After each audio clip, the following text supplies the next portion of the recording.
Well, it's been a while since we've talked about our yellow friend under the sea.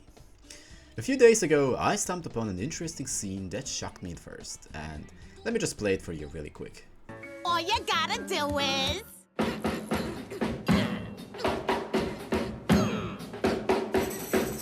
Wow, your hips are so hip! I'm just gonna take a moment to erase that from my memory. I cannot believe that this was actually in the show, so I researched a little bit more. Turns out this is only one out of many cases that this show got really freaky. First, let's talk about the animation. Usually in the old episodes, you will be used to a slow or, at the very least, less motion and action in the bigger picture. Even having maybe a moment of silence. Just like this. As if the answers to all your problems will fall right out of the sky!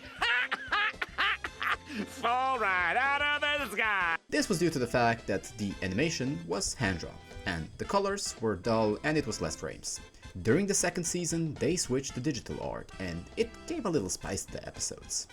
In my opinion though, this was probably when the show really had a good time, and probably was at its golden age. Over-animated scenes only occurred when it was appropriate, and compared to the latest episodes, it does look smoother, but the space in the episodes is just filled up with unnecessary facial expressions and events that feel out of place most of the time. It's just so they take the attention span of the younger audience. And with that, they kill the old idea of a sponge that lives in a pineapple under the sea. And of course, even here, I can show you what I mean with this. Guys, I finished that...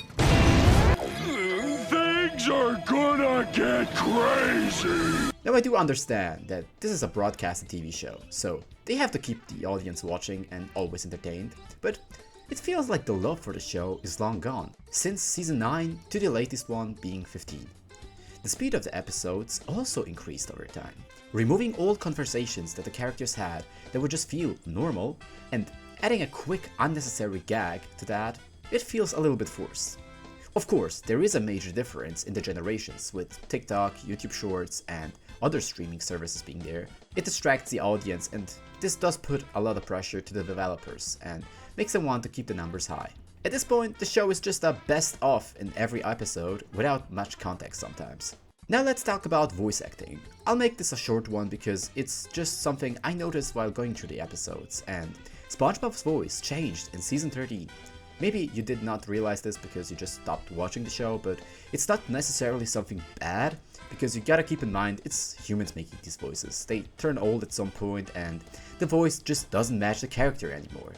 Still, I find it very weird to think that my childhood character not just changed his character but also his voice, and I thought it's just worth mentioning. More characters.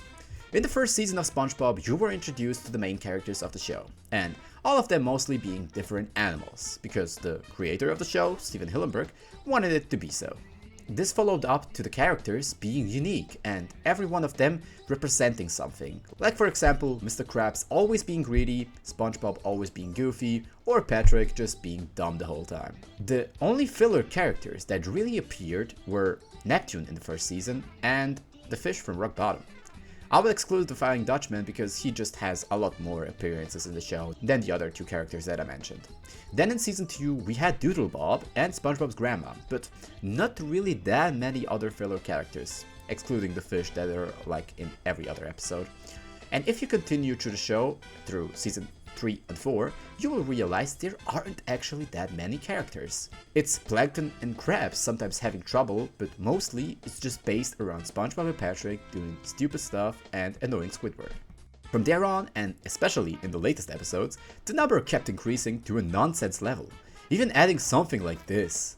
Placing all of Bikini Bottom.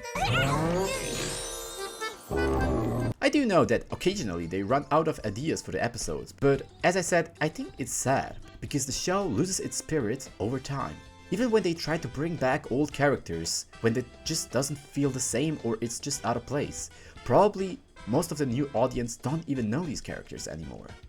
I'm curious to find out too what the show will bring up in the future and if Nickelodeon will listen to their fanbase, because the feedback that they receive isn't really good.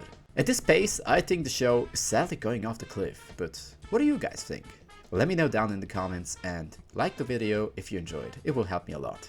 I love you all and thank you for watching, we see us in the next episode. Bye!